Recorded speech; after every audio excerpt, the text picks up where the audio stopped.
Bonjour et bienvenue sur le site procoloquium.eu.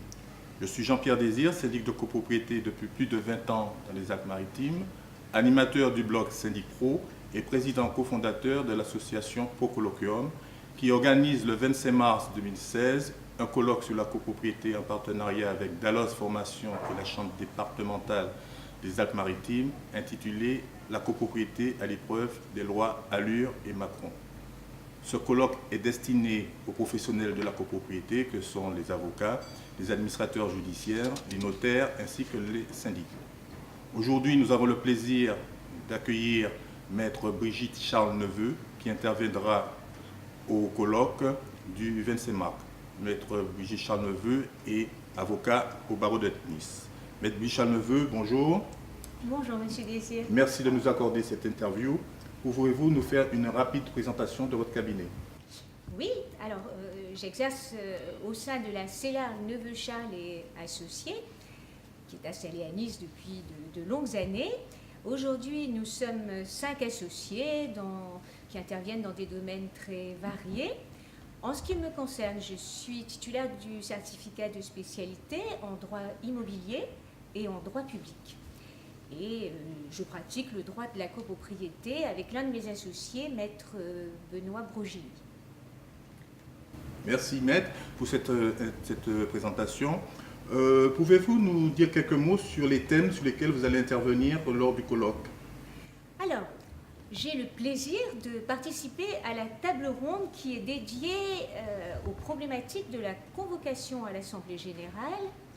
Donc plus précisément par rapport à l'article 88 de la loi Macron, et pour mon petit domaine d'intervention, la réécriture de l'article 17 de la loi de 1965, concernant plus particulièrement les hypothèses où la copropriété est dépourvue de syndic.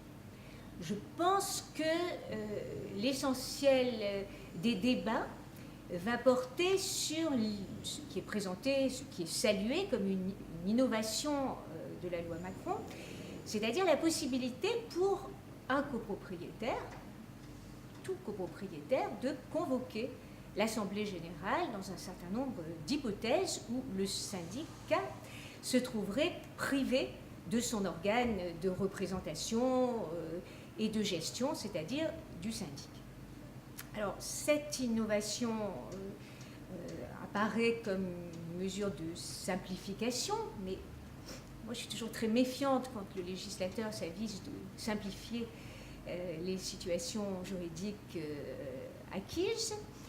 Et si d'un côté on salue peut-être la simplification qui permet a priori rapidement de redonner à un syndicat de copropriété son représentant légal, les mêmes commentateurs ont commencé à s'interroger sur les dangers, sur les risques qu'il y aurait à faire désigner un syndic par l'initiative d'un copropriétaire. Alors, sans en faire une liste exhaustive, mais on peut déjà imaginer l'erreur dans le respect des modalités de convocation et les conséquences qui s'en suivraient, à la fois pour le malheureux copropriétaire, mais aussi pour le syndicat.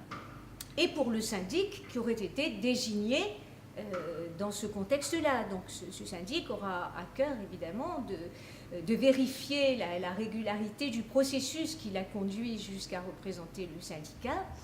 Et donc, on se dit que ce copropriétaire qui s'aviserait de convoquer l'Assemblée aurait peut-être intérêt à consulter un professionnel pour éviter toute une série de pièges, se méprendre déjà sur l'hypothèse dans laquelle il a la possibilité de le faire, se méprendre sur les obligations qui pèsent sur lui au niveau du formalisme de la convocation.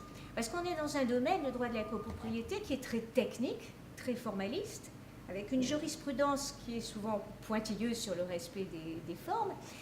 Et on ne s'improvise pas syndic de copropriété. Il y a des professionnels qui qui reçoivent une formation, pour ça. Voilà, pour leur permettre d'éviter par la suite des irrégularités. Et le deuxième point, il y a un deuxième thème sur lequel... Le deuxième point, très rapidement, en fait, si vous voulez, sur le contentieux de la copropriété dans ses rapports avec les réformes, elles sont trop récentes pour qu'on puisse en dresser un véritable bilan, on pourra échanger, confronter des témoignages. Moi, j'avais surtout envie d'évoquer 2 points sur lesquels il aurait fallu légiférer et qu'on a un petit peu laissé de côté. C'est le cas des petites copropriétés, et je pense notamment aux copropriétés à 2 lots, et c'est la problématique récurrente de l'habilitation du syndic à agir en justice. D'accord. Merci, maître. Et pour vous, quels sont les bénéfices que les participants au colloque pourraient retirer de ces thèmes que nous allons évoquer? Si vous voulez confronter les points de vue de différents professionnels, c'est toujours extrêmement enrichissant pour chacun parce qu'on a tous notre angle de vue sur un même problème.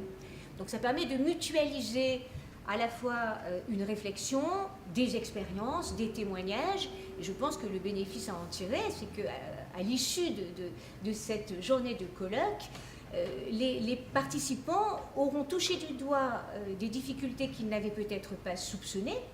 Et j'espère que les intervenants leur auront fourni des réponses ou des solutions qu'ils devaient certainement rechercher. Merci, maître, pour cette intervention.